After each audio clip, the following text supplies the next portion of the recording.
একটা জিনিস শুনে যান, মালয়েশিয়ায় আমি 2 বছরে যে জিনিস অর্জন করেছি তা বিগত 50 বছরেও অনেকে অর্জন করতে পারে না। এটা আপনি বললেই হলো না। হ্যাঁ, হ্যাঁ 50 বছর অর্জন করে পারে না, আর আপনি 2 বছর অর্জন আপনার করেছেন। মাথাটা খোলেন তো একটু, হ্যাঁ মাথাটা খোলেন। আমার মাথা আমি খুলবো। খুলবেন তো? আর আমারটা খুলছি, আপনি দেখেন। আপনার মাথাটা খোলেন, খোলেন, খোলেন না। দেখছেন? আর আমার মাথা দেখছেন চুল, এই পাটা নাড়াতে পারি না, আমার আপনি কি বোঝাতে চাচ্ছেন? মাথায় ব্যথা। এখনো বোঝেননি? টাকা পয়সা ধন দৌলত মনে করে আছেন? ধন দৌলত কোটিপতি আপনি কি বোঝাবেন একটু বাংলাদেশে বুঝে দেন তো ভাই। বাইরে একটা বাংলাদেশে 60-70 বছর বয়সের লোকজনের এরকম মাজায় ব্যথা, পায়ে ব্যথা, টাক পড়ে যায় এসব হয়।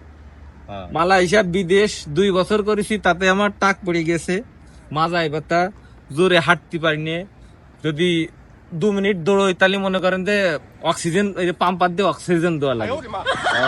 ভাই আমি তো মনে করছি আপনি ওই 15-20 বছর যা ইনকাম করেছে আপনি 30 বছরের বেশি ইনকাম করেছেন। কোটিপতি আপনি এইগুলি ইনকাম করেছেন।